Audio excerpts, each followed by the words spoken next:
I was just watching when Mark Henry, buddy of mine, was doing his like retirement, and he came in. John Cena was in the ring for like 8 minutes, and I looked at Matty Boy, and I go, man, I know TV a little bit. I don't think you can get more than 14 minutes out of a segment. Like, this shit's going to have to wrap up quick. And then just fucking pile drove Cena. I know exactly what you're talking about because I happened to be watching that episode and I got all the stuff DVR'd, but I'm backed up on it. But that night, it was funny because I had just changed the channel, caught it. There was John Cena on the corner, window dressing. I mean, he was there for the taking.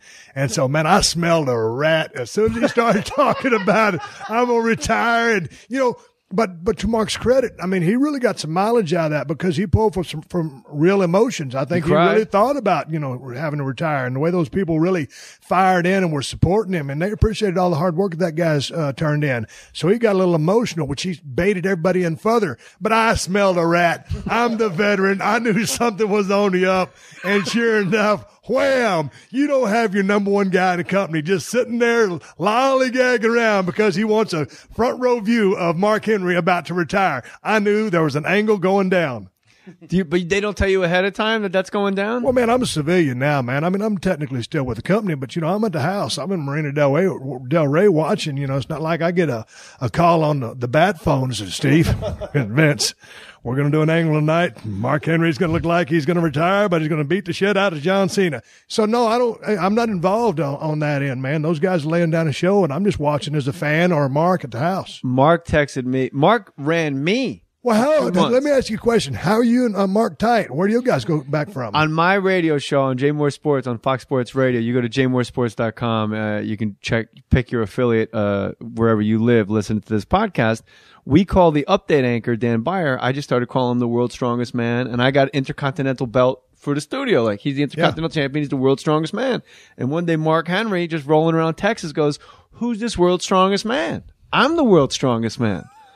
And he it's just like, it's my update guy. He's like 5'11", like 240, just a regular dude. And so we put him on. And then I told the update anchor, I go, bro, this is a huge get because I'm a wrestling nut. So if we get this cat on the phone, you better run some shit at him. Yeah. And so Mark Henry goes, who set the world record for squats, bench pressing in 1989? Hold on a minute now. And Dan Beyer goes, did you say 1989? He goes, yes, sir. And he goes, I guess we're all living in the past. I agree with you, Jay. You know what? I could go for something to eat. And so they just went at it. And then I texted Mark afterwards, like, that was great. Come on anytime. And then I called him. I wanted some swag for my son and my son's stepbrother, and they just sent like this giant ass package, and he's just good people. And then he texted me 2 weeks out, Stone Cold Steve Austin, and he's like, man, I'm retiring, dog. You got to watch it, man. It's gonna be heartfelt. It's hard to put this, but before he even told me he was retiring, he would say like a month out, like, man, I'm just trying to rehab these knees, man. Just like, I can't even walk. I'm tired of waking up tired. So he put the game on me. Yeah. Just in passing. I can't even imagine when he told Jamie Foxx. Yeah, but you know what? He took you for a ride, a little bit of hoodwink in there. Yeah, and you being a true fan. Hey, but let me ask you a question. You grew up in Jersey, correct? Mm-hmm. So, I mean, you got to be hardcore. I still say WWF. We all know what it is. They call it E.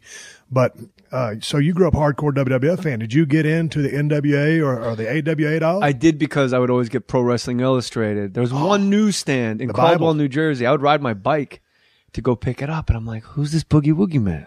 Yeah. And like, who's Barry Windham? Who are the Von Erichs? Yeah. And all of a sudden, like, wrestler number 2. Yeah. Parts unknown. Whoa. Yeah. Parts unknown. All of a sudden, shit got... Where are they sending his check? Yeah. That's a good point. But Mark Henry's retirement, he did start crying. He sold it good. Now, do you think he was crying, or do you think diabetes was just making his eyes run? I know nothing of the man's health. I think those are real.